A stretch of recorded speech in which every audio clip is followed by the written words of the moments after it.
Los platos de papel todavía estaban tibios de la grasa de la barbacoa, cuando mi padre levantó su vaso y me llamó una desgracia delante de 40 personas. Me llamo Mercedes Robledo y tenía 34 años, de pie al borde de la mesa de Día del Padre de mi propia familia. Él levantó su té dulce como si fuera un brindis. Dijo que estaba orgulloso de todos sus hijos. Luego me miró directamente a mí, excepto la desgracia sentada a esta mesa. Nadie discutió. Nadie ni siquiera levantó la vista. Así que yo tampoco discutí. Sonreí. Dejé un sobre de Manila liso junto a su plato. Le deseé un feliz Día del Padre y caminé hasta mi coche. Había llegado al final del camino de grava, con el motor encendido mientras esperaba que pasara un camión, cuando la puerta mosquitera dio un golpe y mi padre empezó a gritar. Los vecinos salieron a sus porches, pero para entender qué había en ese sobre, hay que retroceder 5 años, al día en que murió mi madre. Bienvenidos de nuevo a Venganza Familiar Silenciosa, el canal donde la gente callada por fin tiene la última palabra y la verdad siempre encuentra el camino de vuelta a la mesa. Si las historias sobre dignidad, límites firmes y justicia servida, fría, son lo tuyo, ponte cómodo, deja un comentario contándome desde dónde nos ves y suscríbete para no perderte el momento en que todo cambia. Esa mañana, antes de que ocurriera nada de esto, yo estaba en mi oficina en Vallejondo, con una caja de zapatos llena de recibos de un cliente y una cafetera fría.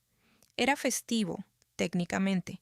Mantengo horarios raros cuando una familia de agricultores está a punto de ser aplastada por una sanción que no vieron venir.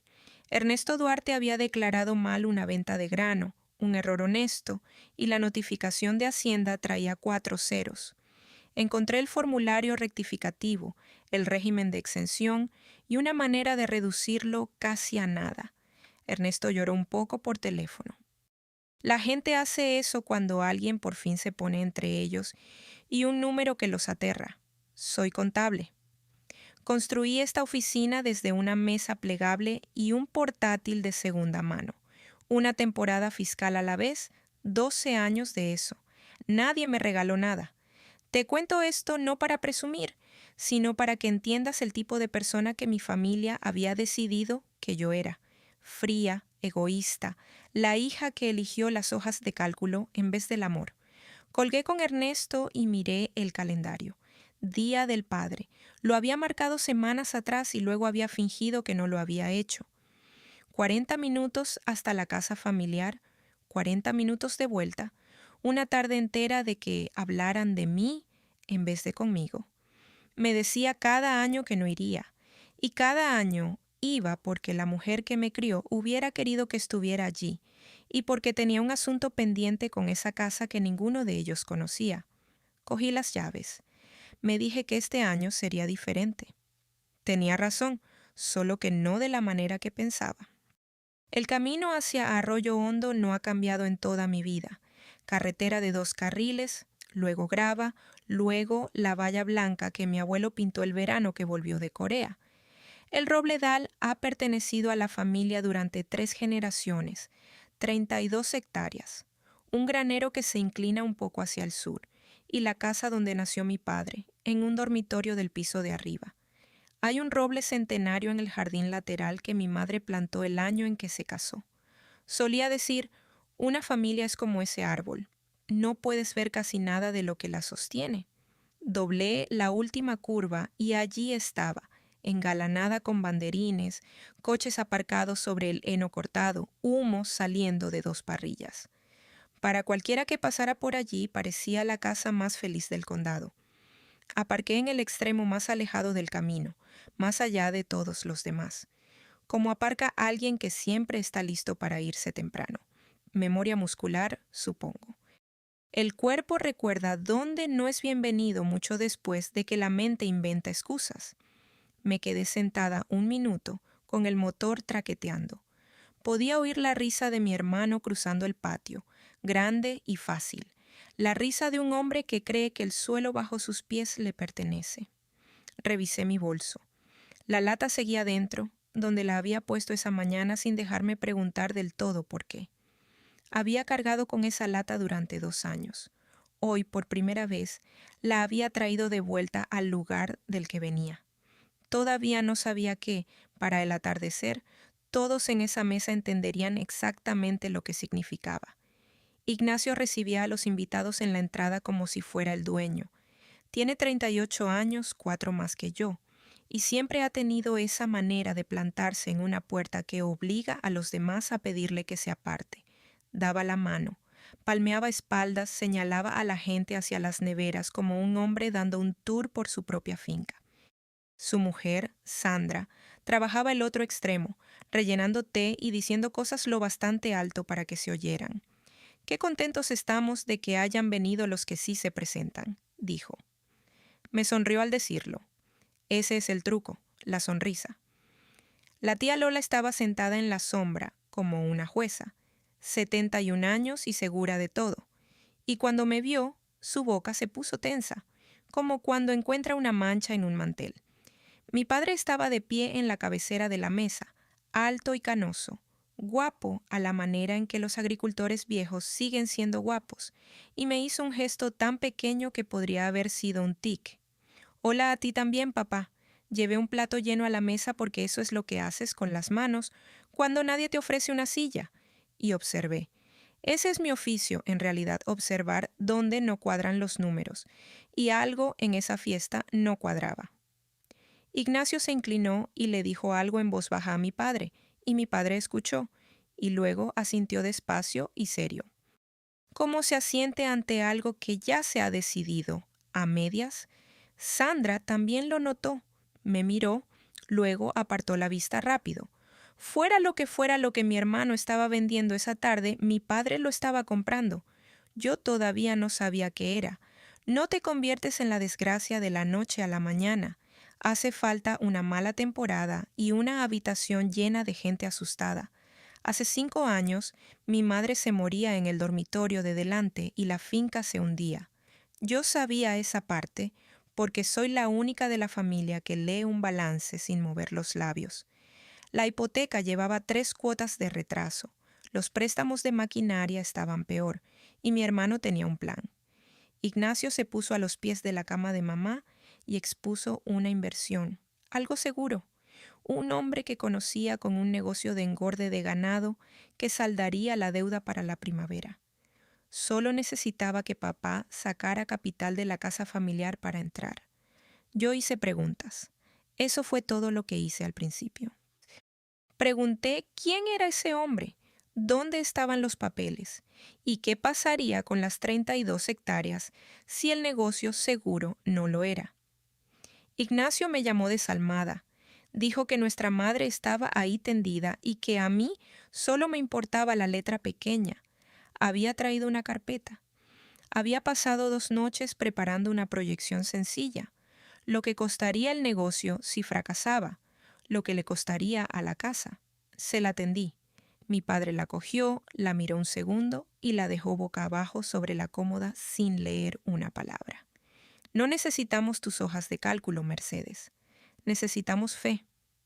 Y ahí estaba, la línea que se dibujó entre yo y el resto de ellos, limpia como un poste de valla. Yo había traído aritmética a un lecho de muerte. Para esta familia, eso era lo mismo que no traer nada en absoluto. Hay algo que nadie te cuenta sobre ser expulsada. Sigues apareciendo. Hace 2 años, un martes cualquiera, conduje hasta la finca para ver a mi padre porque el invierno había sido duro y él no contestaba el teléfono. Me dejó entrar, huraño, y volvió a su sillón. Hice café en la cocina donde aprendí a hacer café, y mientras la cafetera funcionaba lo vi, un montón de correo metido bajo el periódico dominical, como se esconde algo que no puedes tirar. El primer sobre tenía el nombre de un banco en la esquina y una línea de letras rojas cruzando el frente. Segundo aviso. No lo toqué. Me gustaría decir que respeté su intimidad. La verdad es que ya sabía lo que era. No pasas 12 años leyendo el pánico ajeno para no reconocerlo en la mesa de la cocina de tu propio padre. Le llevé su café y le dije con todo el cuidado que pude: «Papá, si la finca tiene problemas, puedo revisarlo, sin cobrarte. Solo déjame ver». Ni siquiera giró la cabeza. «La finca está bien, lo he resuelto. Ignacio y yo lo hemos resuelto». La culpa cayó donde siempre caía, sobre el hijo que se quedó y la hija que contaba. Lo dejé pasar porque insistir solo conseguiría que me mandaran a casa antes, pero me quedé sentada en el coche al final del camino durante mucho tiempo. Un hombre que ha resuelto algo no esconde el segundo aviso bajo el periódico. Un hombre que ha resuelto algo no necesita mentirle a su propia hija sobre ello. Algo iba mal con la finca y mi padre prefería perderla antes que dejarme ayudar. De vuelta en la fiesta, me quedé de pie al borde del patio con mi plato, esperando una silla que no iba a llegar. Hay una soledad particular en una multitud de gente que comparte tu apellido. Estás lo bastante cerca para tocarlos, y aún así, de pie fuera del cristal. El hijo de una prima me preguntó quién era yo. No de forma grosera, solo con la honestidad de los niños. «Soy tu tía Mercedes», dije, y vi cómo decidía que eso no significaba gran cosa. Busqué a mi madre por costumbre. Estaría en las parrillas, mandando a mi padre robando la primera mazorca. 5 años ausente y el patio todavía tenía un hueco con su forma. Quiero dejar algo claro porque importa para todo lo que vino después. No conduje hasta allí esperando que por fin me quisieran. Ya había dejado de esperar eso. Fui porque le había hecho una promesa a mi madre y porque quedaba algo por enderezar, y el Día del Padre era el día para hacerlo.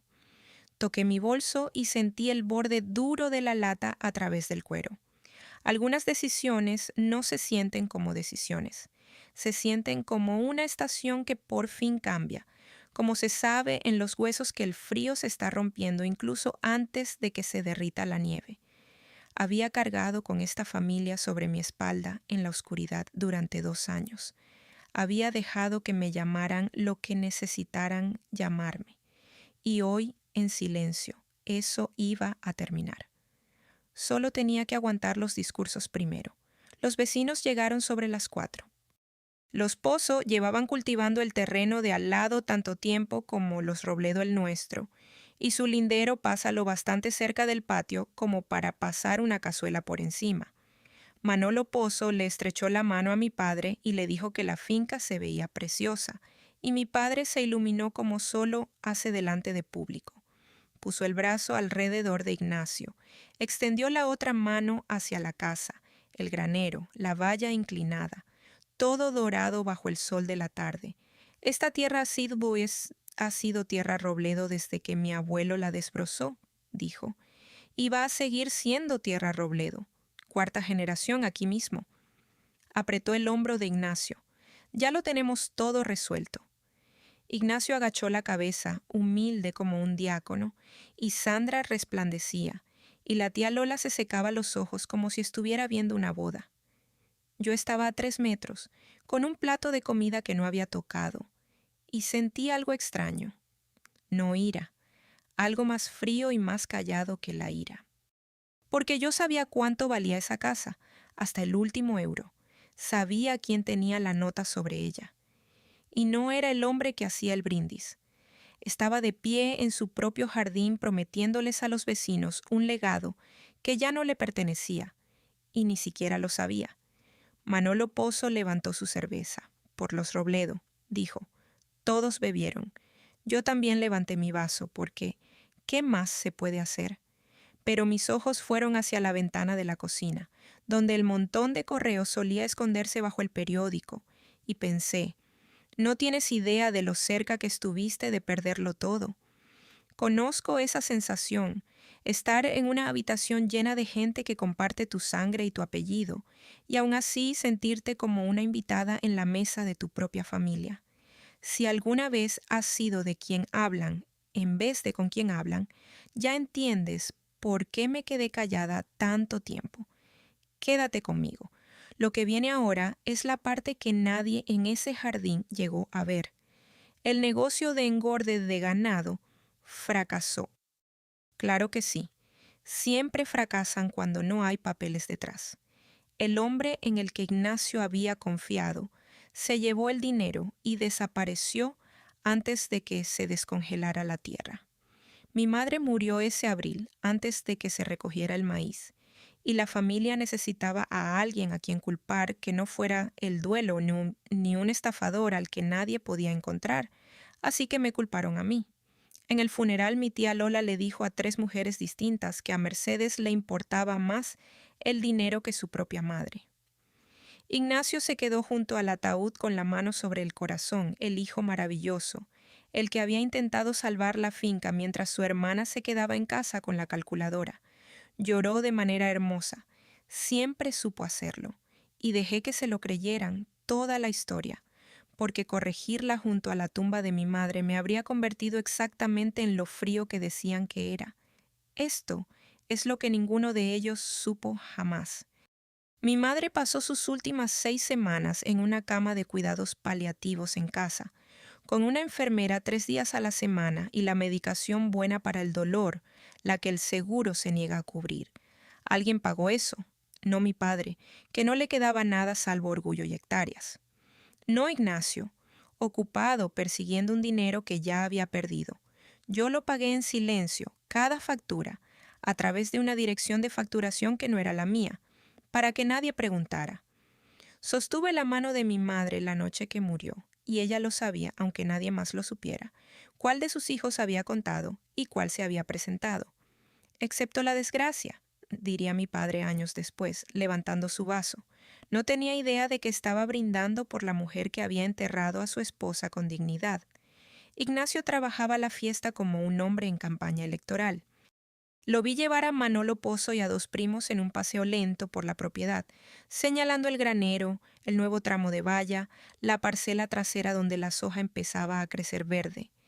Hablaba de todo aquello con la fácil confianza de un propietario. Cuando papá por fin lo deje, dijo, lo bastante alto para que se oyera, tenemos planes, traer toda la explotación a la era moderna. Sandra caminaba a su lado con la mano enganchada en su brazo, asintiendo a cada palabra. Hay un ritmo particular en un hombre que está preparando el terreno. Me he sentado frente a suficientes de ellos como para reconocerlo en cuanto lo oigo. No se habla con esa confianza de cuándo papá lo dejará, a menos que ya hayas empezado a mover las piezas. Me acerqué lo suficiente para rellenar mi té y capté el final de la frase. Ignacio le decía a un primo que la transferencia estaba casi hecha. Solo faltaban unas firmas, dejarlo todo bien atado para que no hubiera líos después. Nadie que planea heredar una finca de manera honesta habla de evitar líos. Habla de la cosecha, del tiempo, del precio del gasóleo. La palabra que se me quedó clavada en la mente fue casi, casi hecho. Unas firmas más. Mi hermano tenía prisa por algo. Y un hombre con prisa por firmar papeles es un hombre que teme lo que pasa, si espera. Dejé mi vaso por primera vez en toda la tarde. Dejé de pensar en cómo me sentía estando allí y empecé a prestar atención. Debería explicar cómo llega una persona a estar cualificada para desmontar en silencio la ruina de su propia familia. Cuando mi madre enfermó por primera vez, yo llevaba 3 años en mi consulta, apenas sobreviviendo, haciendo declaraciones para granjeros de cerdos y para la señora del restaurante. Pero los clientes agrícolas te enseñan cosas que los contables de ciudad nunca ven. Aprendes cómo un lugar puede valer 1 millón de euros sobre el papel y aún así hundirse porque no hay efectivo en marzo. Aprendes qué es una condonación de deuda cuando un banco se rinde tratando de cobrar y vende la deuda por céntimos. Aprendes qué es un gravamen y una nota de pago y cómo se traspasa en realidad una escritura de una mano a otra en este país. Aprendí todo eso porque mis clientes vivían y morían por ello y porque, en algún rincón de mi mente, ya sabía que mi propia familia estaba sentada sobre el mismo precipicio. Para cuando apareció el segundo aviso bajo el periódico de mi padre, ya no era una hija asustada. Era una profesional que entendía exactamente qué significaba esa tinta roja y exactamente cuánto tiempo quedaba antes de que un banco convirtiera la finca de una familia en una línea más de un catálogo de subasta. Ese conocimiento es algo pesado de cargar hacia una casa donde nadie te deja ayudar. Me sentaba en mi escritorio por las noches a hacer números sobre un lugar donde no era bienvenida, solo para saber lo mal que estaba. Mal. Estaba mal.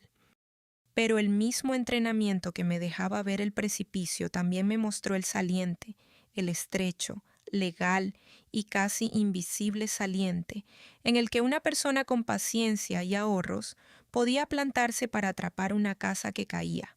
Solo tenía que estar dispuesta a hacerlo sola.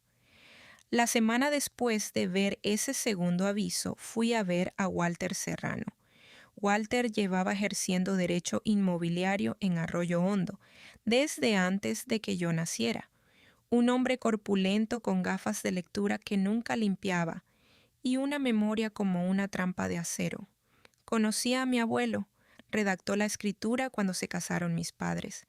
Si alguien podía decirme qué le estaba pasando de verdad a la finca, era Walter. Me senté frente a su escritorio desordenado y le pregunté sin rodeos.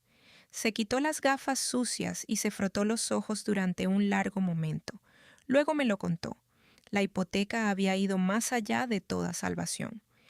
El banco ya había dado la deuda por perdida y la había empaquetado para su venta, como hacen cuando deciden que un lugar es una pérdida.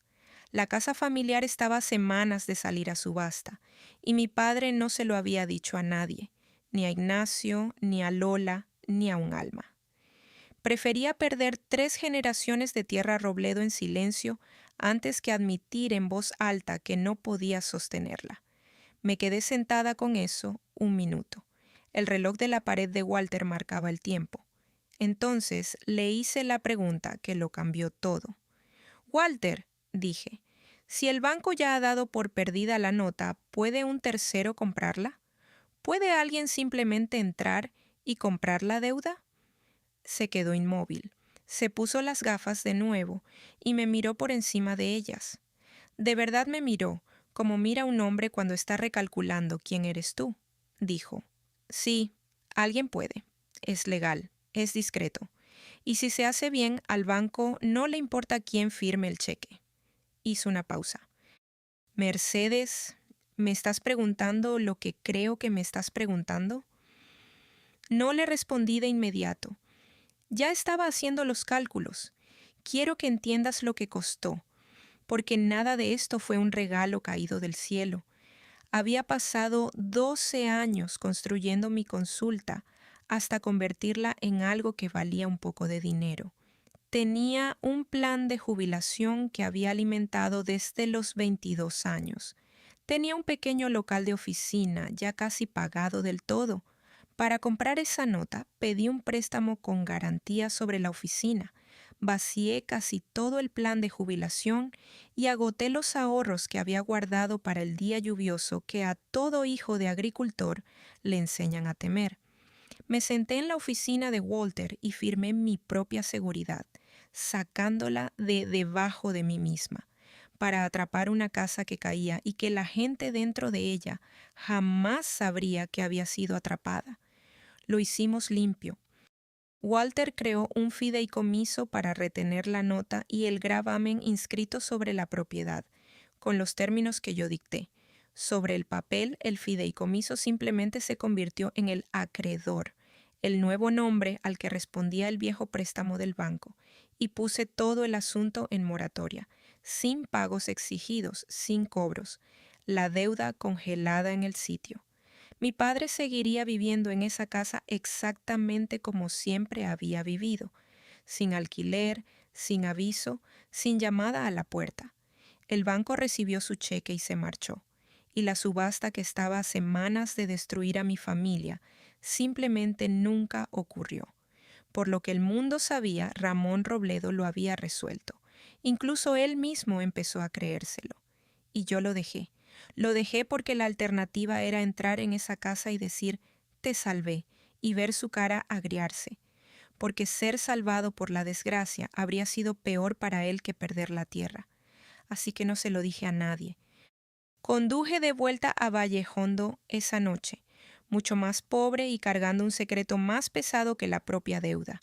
Lo hice por una razón que todavía no había dicho en voz alta. La razón estaba en una lata. De vuelta en el presente, el ruido de la fiesta subía y bajaba como el tiempo. Alguien puso en marcha la máquina de hacer helado. Los niños gritaban en el aspersor.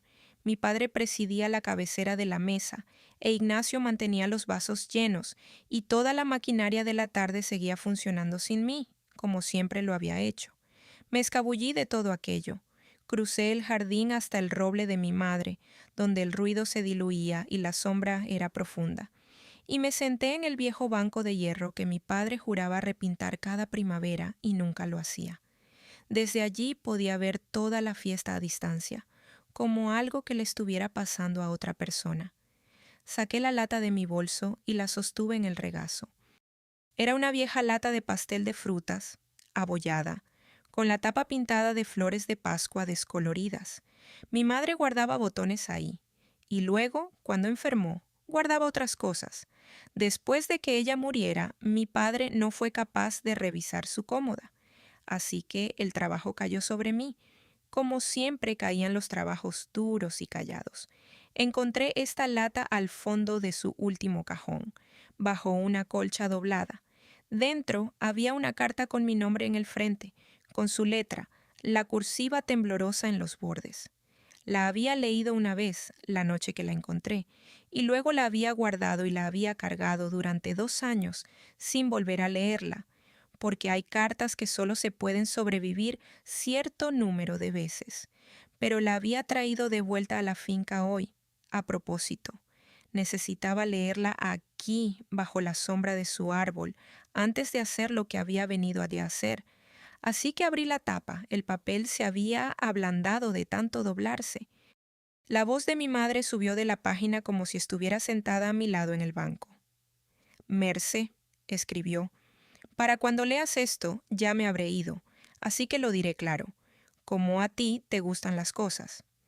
Sé lo de la finca, lo sé desde hace más tiempo del que tu padre cree.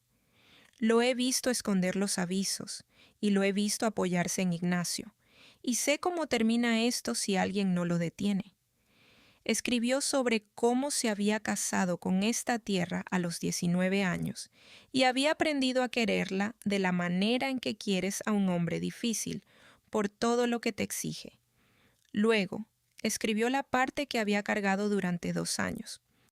Tu padre va a perder este lugar, y su orgullo no le va a dejar aceptar ayuda de la única hija lo bastante fuerte para dársela.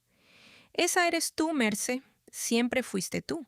Eres la que puede cargar algo en la oscuridad sin necesitar que un alma la aplauda. Así que te pido que hagas algo difícil. Sálvalo si puedes. Hazlo en silencio. Déjale conservar su orgullo, incluso cuando no lo merezca, porque la tierra no es para él, es para los que vienen después. Y alguien tiene que ser la raíz que nadie ve. Y luego escribió la frase: nunca te lo agradecerá, hazlo de todos modos. Siempre has sido la fuerte, Merce. Por eso tiene que ser así. Me senté bajo su árbol y la leí 2 veces. Y la segunda vez mis ojos se mantuvieron secos, lo cual la habría sorprendido porque siempre decía que yo lloraba por las cosas equivocadas y nunca por las correctas. Doblé la carta de vuelta en la lata. Nunca te lo agradecerá. Hazlo de todos modos. 2 años lo había hecho de todos modos. Y al otro lado del jardín, el hombre por quien lo había hecho estaba a punto de levantarse y llamarme una desgracia. Guardé la lata y me quedé un rato más con las manos en el regazo. Desde el banco observé a mi padre trabajar a la multitud y traté de sentir el cariño que mi madre debía de haber querido que sintiera. No pude del todo, lo que sentí fue algo más árido. Hay una amargura particular en mantener cómodo a un hombre sobre unos cimientos que él no sabe que tú pusiste. Se rió del chiste de alguien. Se rellenó su propio té y parecía, para todo el mundo, el hombre más feliz de la fiesta. Y lo era, solo que no sabía que era el hombre más feliz de una fiesta en una casa que su propia hija había mantenido en silencio sobre su cabeza durante 2 años. El gravamen a mi nombre, y él nunca, ni una sola vez, había sido más sabio. Casi me reí, no una risa amable, sino de esas que dejas salir para que no se convierta en algo peor. Mi madre me había pedido que fuera la raíz que nadie ve, y lo había sido, y probablemente habría seguido siéndolo mientras él viviera. Ese era el plan: atrapar la casa, sostenerla en la oscuridad, entregársela a la siguiente generación cuando llegara el momento, y no decir jamás una palabra. Había hecho las paces con ser la desgracia, si eso significaba que la tierra siguiera siendo tierra robledo. Podía ser la raíz silenciosa, podía cargar con ello para siempre, con gusto, por mi madre. Lo que no iba a hacer, lo que no podía hacer, era quedarme mirando cómo alguien tomaba precisamente lo que yo había sangrado por proteger e intentaba vendérselo a la familia por debajo de sus pies. Y eso, aunque todavía no lo sabía sentada bajo aquel árbol, era exactamente lo que estaba haciendo mi hermano. Volví hacia la fiesta por un trozo de tarta y entonces lo vi. Ignacio había apartado a mi padre de la multitud, hacia un lado de la casa, junto al depósito de propano, donde la gente va a hablar sin ser oída. Me detuve en la esquina con un plato de papel en la mano.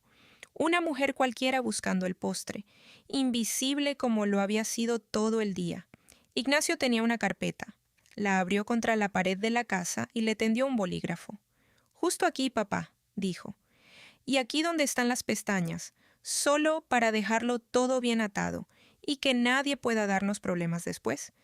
Mi padre se palpó el bolsillo de la camisa buscando sus gafas de lectura y no las encontró. Entrecerró los ojos ante la página. «Es mucho papeleo, hijo». Ignacio sonrió, suave como la mantequilla. «No es nada. Cosas de abogados. Protege el lugar. Confías en mí, ¿no?» Y ahí estaba de nuevo la pregunta que mi hermano le había hecho a nuestro padre toda su vida, la que en realidad no era una pregunta. Mi padre cogió el bolígrafo, pero antes de firmar, la brisa atrapó la tapa de la carpeta y la levantó, y vi el logotipo impreso en la esquina de la primera página. No era un banco, no era el bufete de Walter, era un nombre que conocía de mi propio trabajo, una inmobiliaria de 2 condados más allá que se dedica a un único tipo de operación, y solo a uno. No protegen lugares, los mueven. Mi padre puso el bolígrafo sobre el papel y me oí decir, desde el otro lado del jardín, más alto de lo que pretendía: «Papá, espera». Mi padre levantó la vista, molesto por la interrupción, e Ignacio cerró la carpeta rápido, como se cierra una puerta a una habitación que no quieres que se vea. «Son cosas de familia, Mercedes», dijo Ignacio. «Nada que te concierna». La vieja frase, la misma que me había mantenido fuera de cada habitación importante desde los 19 años. La mandíbula de mi padre se endureció. «Bueno, terminemos esto adentro, hijo», dijo, y se metió la carpeta bajo el brazo y llevó a Ignacio de vuelta hacia la multitud, y el momento se esfumó. Me quedé allí con mi trozo de tarta enfriándose, inútil, en la mano. Pero momentos como ese dejan huella. Unos minutos después estaba en la mesa de las bebidas y Sandra estaba al lado de la tía Lola, las dos con las cabezas juntas, no tan bajito como creían. Sandra brillaba. No sabía que yo estaba lo bastante cerca para oír. «En cuanto esté todo firmado», dijo. «Ignacio dice que por fin conseguiremos lo que nos deben después de todo lo que hemos aguantado». La tía Lola le dio una palmadita en la mano y dijo que ya era hora de que alguien en esta familia fuera sensato. Firmado, no heredado, no algún día. Firmado ahora, con el logotipo de una inmobiliaria en el papeleo y un marido con prisa. Había pasado toda la tarde recogiendo piezas y justo allí, en la mesa de las bebidas, encajaron en una forma que reconocí fría. Mi hermano no estaba asegurando la finca para la 4ª generación. Estaba consiguiendo que nuestro padre firmara el traspaso de la casa familiar bajo su control para poder venderla, para conseguir lo que nos deben. Dejé el trozo de tarta. Necesitaba ver esos papeles. y necesitaba verlos antes de que el bolígrafo de mi padre tocara esa página. Esperé mi oportunidad. Llegó cuando cortaron la tarta, y toda la multitud se desplazó hacia la mesa larga, incluso Ignacio, incluso mi padre. Le dije a una prima que necesitaba el baño, y entré por la puerta de la cocina hacia el frescor tenue de la casa donde crecí. La carpeta estaba sobre la mesa de la cocina, donde mi padre la había dejado, junto a sus gafas y las llaves de su camioneta. No estoy orgullosa de lo que hice, pero tampoco me arrepiento. La abrí. La primera página era exactamente lo que había temido, y peor. Un contrato de venta ya redactado y listo que nombraba la casa familiar, las 32 hectáreas, el granero, todo. El precio de salida estaba impreso en negrita, cerca de la parte superior, y era bajo, del tipo de bajo que se pone cuando quieres una venta rápida y no te importa lo que valga de verdad la tierra. Pero eso no fue lo que me cortó la respiración. La línea de la firma del vendedor al final no decía Ramón Robledo, decía Ignacio Robledo, en virtud de poder notarial. Me quedé de pie en la cocina de mi madre y entendí toda la maquinaria al fin. Ignacio había conseguido, probablemente meses atrás, que mi padre firmara un poder notarial limitado, disfrazado de cosas de abogados, protege el lugar. Ahora lo estaba usando para poner la finca en venta bajo su propia mano. Las firmas que necesitaba hoy no eran para proteger nada. Eran las últimas que le permitirían cerrar el trato. Mi padre creía que estaba asegurando un legado, estaba firmando el derecho a nunca poder impedir que su hijo vendiera su hogar. Saqué el móvil y fotografié cada página, el anuncio, el precio bajo, la firma de Ignacio en la línea del vendedor.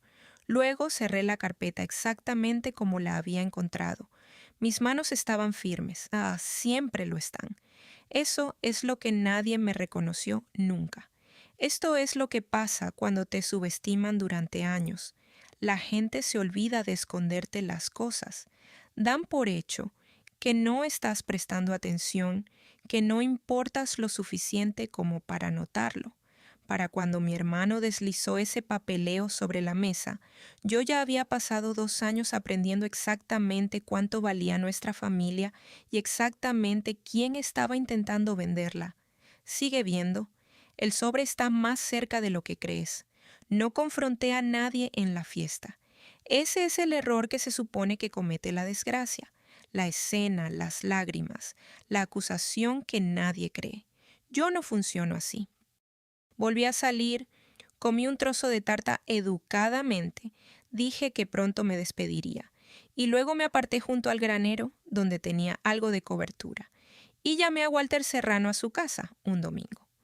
Contestó con tarta en la boca, con una fiesta de fondo también en su lado.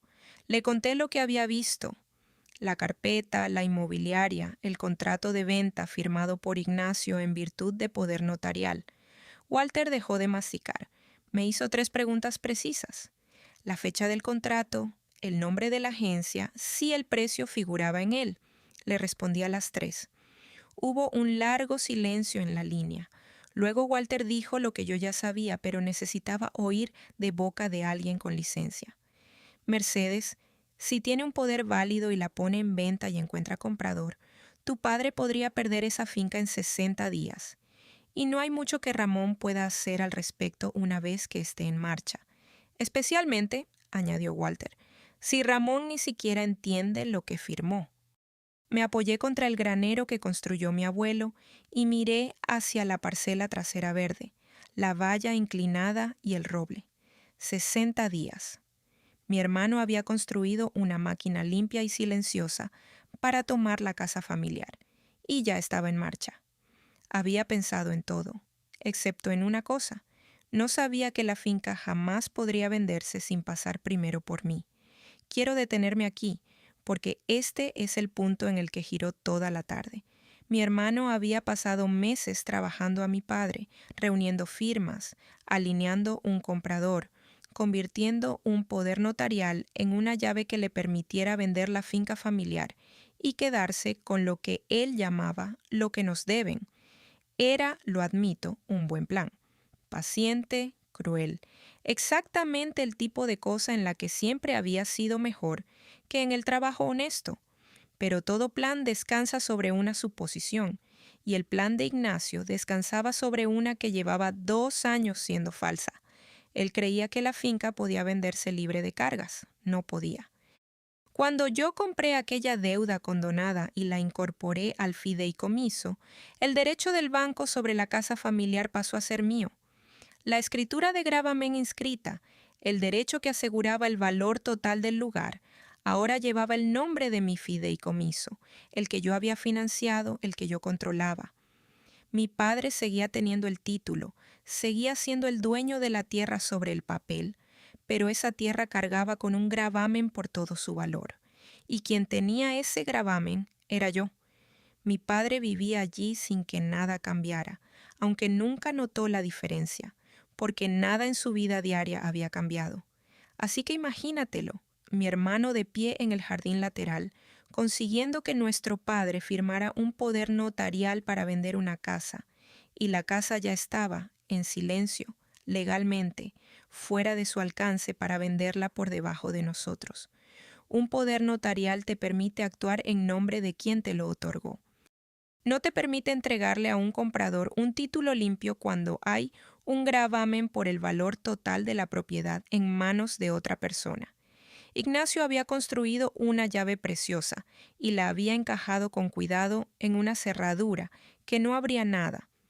Podía poner la finca en venta, podía darle la mano a un comprador, y en el momento en que alguien hiciera una búsqueda de título, todo se vendría abajo, porque el derecho sobre ese título ya no era del banco ni era de Ramón para liquidarlo. Pertenecía a un fideicomiso y la fiduciaria era la desgracia. Así que tenía una decisión que tomar. De pie detrás de aquel granero, con el móvil aún caliente en la mano, podía no hacer nada en absoluto, dejar que Ignacio llevara su plan directo a una búsqueda de título y verlo morir solo, en silencio, como yo hacía todo. El comprador se echaría atrás. Ignacio tendría que explicarle a la inmobiliaria por qué había intentado vender una propiedad que no era suya. Mi padre nunca sabría lo cerca que había estado de perderlo todo, y yo podría seguir siendo la raíz silenciosa que mi madre me pidió ser, sosteniendo la tierra en la oscuridad para la 4ª generación, dejando que me llamaran lo que fuera que mantuviera la paz. Ese era el camino seguro, era el camino que había recorrido durante 2 años y se me daba bien. Pero me senté en un cubo volcado, a la sombra del granero, y pensé en la carta de mi madre. Nunca te lo agradecerá. Hazlo de todos modos. Me había pedido que protegiera la tierra. No me había pedido que protegiera la mentira. Hay una diferencia.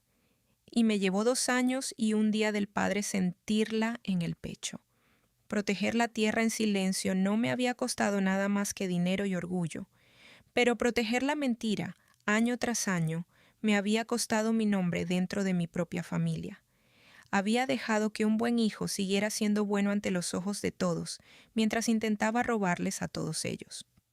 Y había dejado que mi padre creyera, cada día, que la hija que lo había salvado era la que lo había defraudado.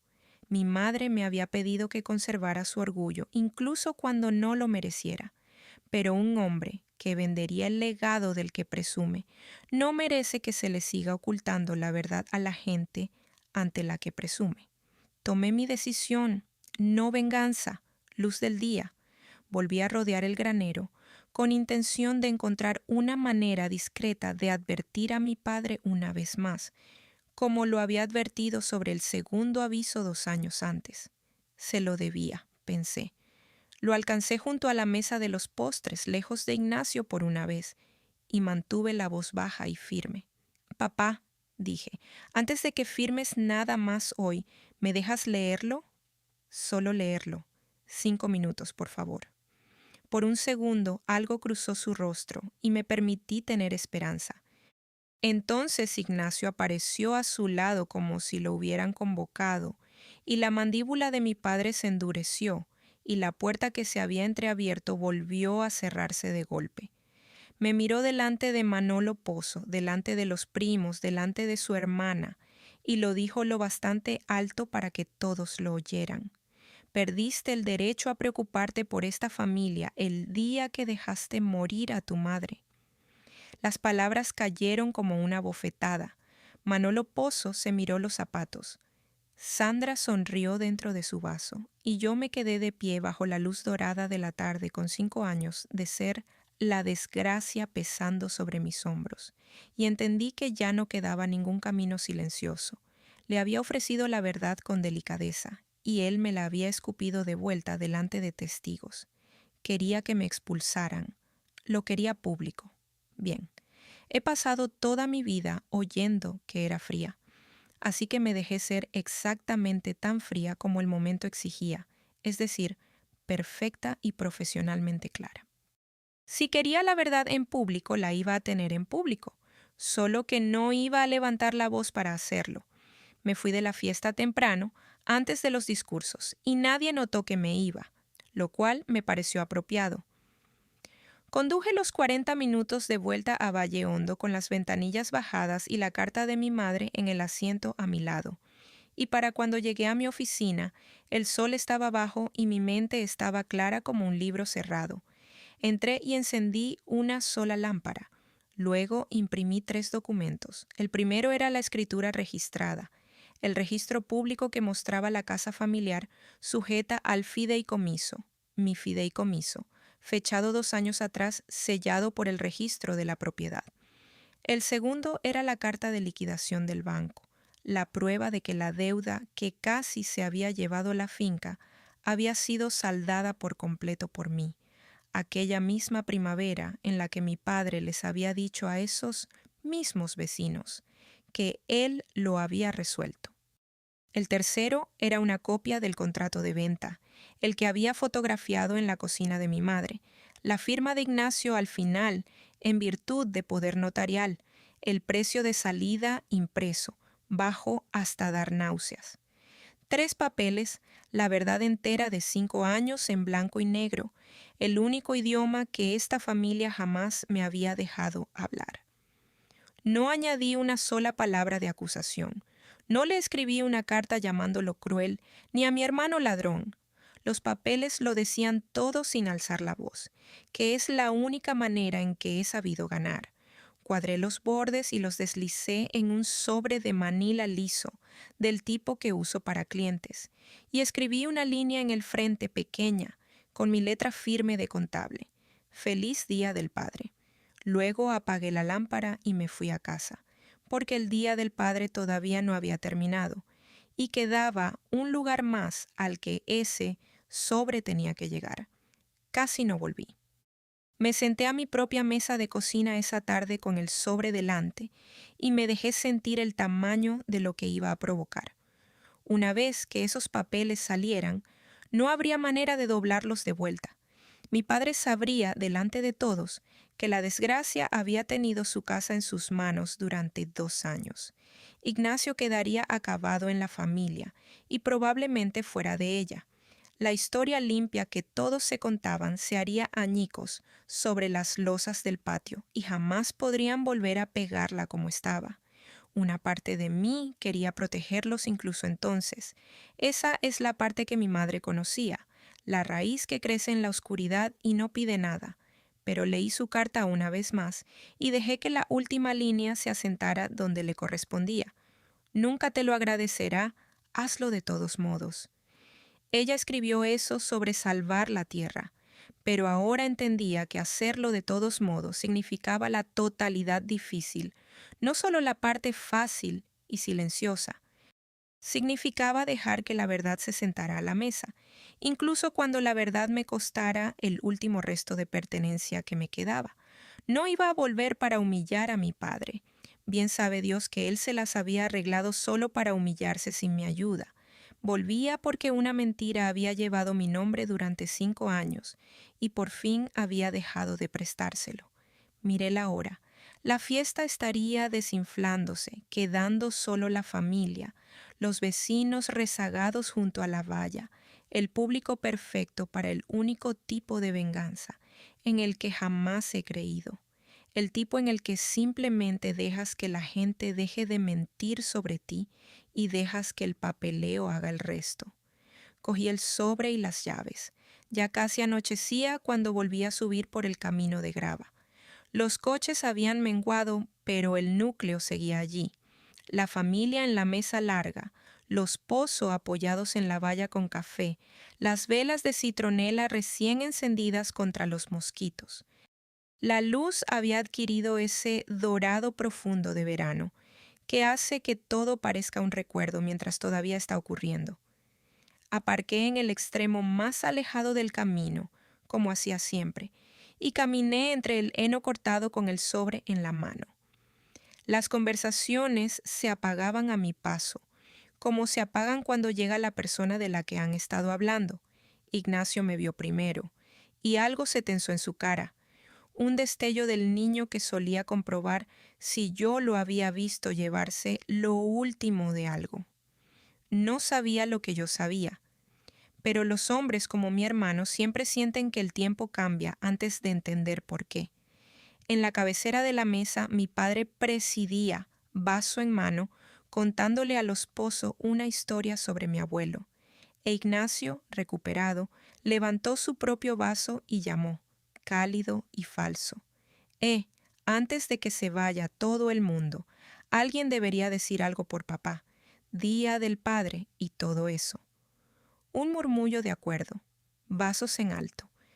Mi padre lo rechazó de esa manera en que los hombres lo hacen cuando quieren exactamente que se les insista, y entonces se levantó despacio, alto y canoso, bajo la luz de las velas.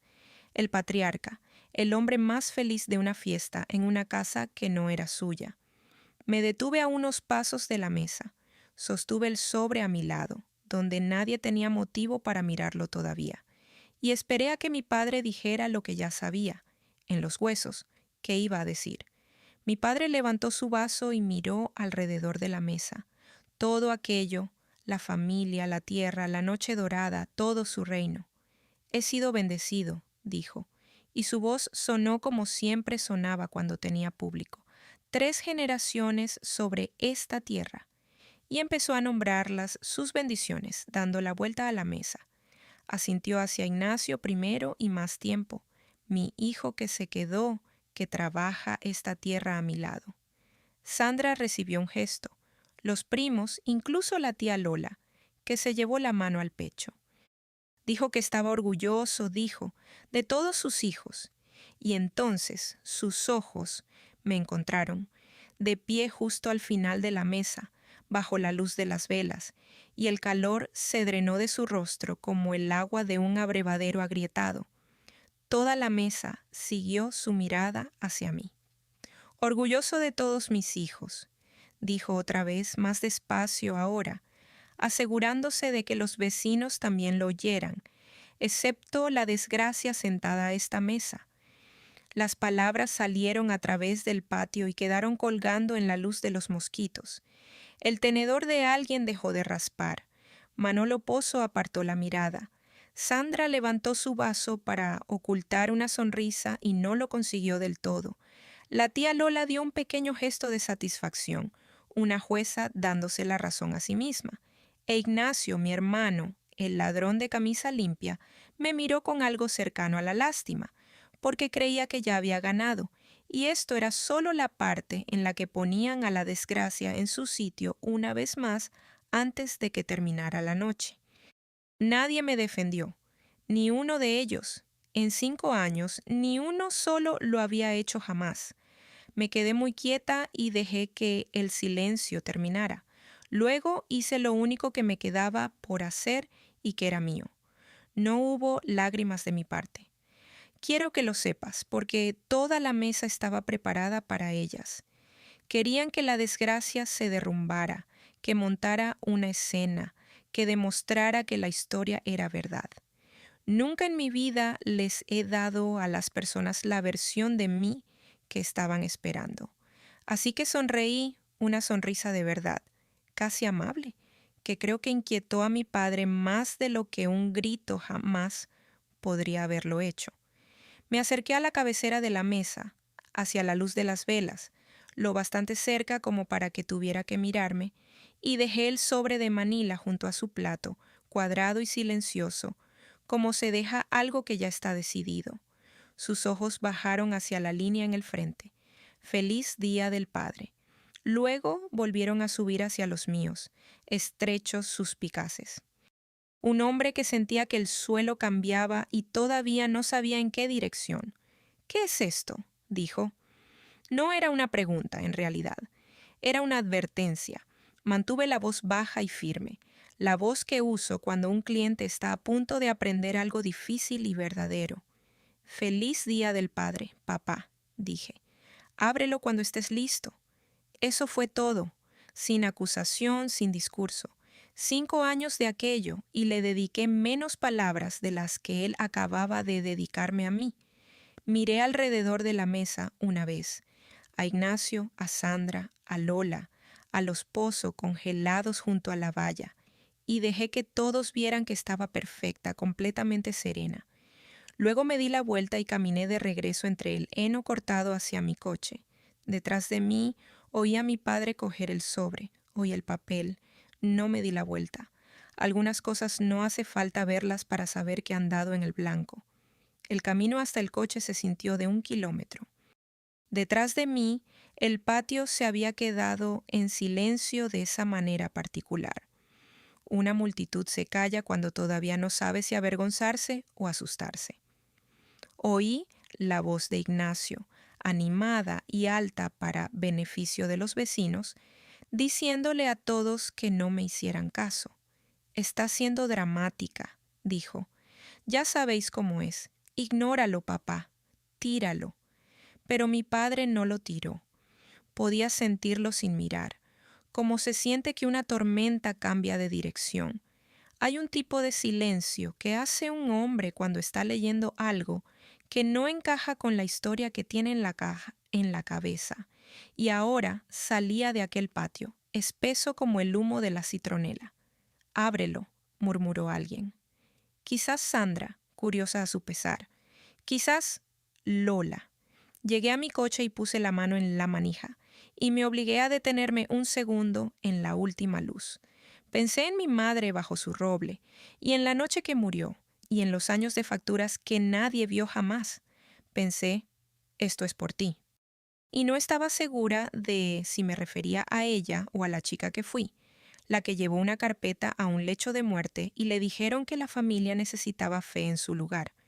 Detrás de mí oí el inconfundible sonido de un sobre rasgándose del todo, y luego el crujido y el deslizarse de los papeles saliendo hacia la luz de las velas. Oí a mi padre tomar aire y luego, a través de toda la tarde dorada, oí ese aliento atascarse en su garganta, cuando sus ojos encontraron la primera línea de la primera página. Abrí la puerta del coche. Los gritos estaban a punto de empezar. Mi padre leyó la primera página, y luego la segunda, y luego la tercera, y toda la fiesta vio el color abandonar su rostro, un tono a la vez. La primera página era la escritura de fideicomiso registrada en el condado 2 años atrás, el gravamen sobre la casa familiar y las 32 hectáreas asignado a mi fideicomiso, conmigo como fiduciaria. La segunda era la carta de liquidación del banco, la prueba de que la deuda que debería haberse llevado la finca había sido saldada por completo, pagada por mí, aquella misma primavera en la que él les había dicho a esos mismos vecinos que él lo había resuelto. Y la tercera era el contrato de venta, la firma de su hijo al final en virtud de poder notarial, el precio de salida impreso bajo y feo en la parte superior, la maquinaria que había estado vendiendo en silencio la casa de la familia por debajo del hombre que hacía el brindis. Lo entendió todo de golpe, en una avalancha terrible. La desgracia había salvado la finca. El hijo, al que acababa de alabar, había estado intentando venderla. El legado que les había prometido a los vecinos no había sido libre de cargas desde hacía 2 años, y lo único que se había interpuesto entre él y el subastador había sido ella. Mi padre se levantó de su silla tan rápido que ésta cayó hacia atrás sobre la hierba.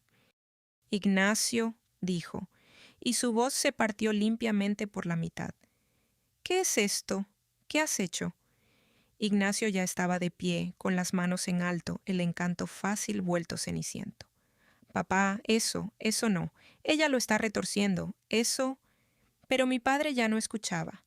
Pasaba las páginas con las manos temblorosas y rugía ahora, sin palabras siquiera, solo un sonido.